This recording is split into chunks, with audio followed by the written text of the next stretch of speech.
Hello అండి, ఈ వీడియోలో నేను చూపిస్తున్న విధంగా ఇలా అయితే ఫ్రంట్ పార్ట్ని ఇలా మర్చుకొని మళ్ళీ షేప్ బెల్ట్ని ఒక అరంగుళం ఖర్చులతోటి ఫ్రంట్ పార్ట్ మీద ఇలా పెట్టి సెట్ చేసుకొని మళ్ళీ బ్యాక్ పార్ట్ని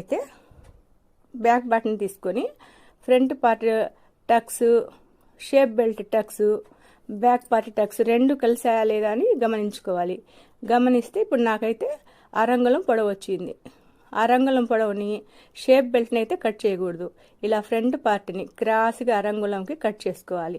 ఇలా ఎక్స్ట్రా ఖర్చులు ఏమైనా ఉంటే కట్ చేసుకోవాలి. ఇలా కట్ చేసి మనం సెట్ చేసుకుంటే మనం ప్లస్ గుర్తు రావాలంటాం కదా సెట్ జాయింట్ చేసేటప్పుడు, అలా కరెక్ట్గా సెట్ జాయింట్ చేసేటప్పుడు ప్లస్ గుర్తు అయితే వస్తుంది.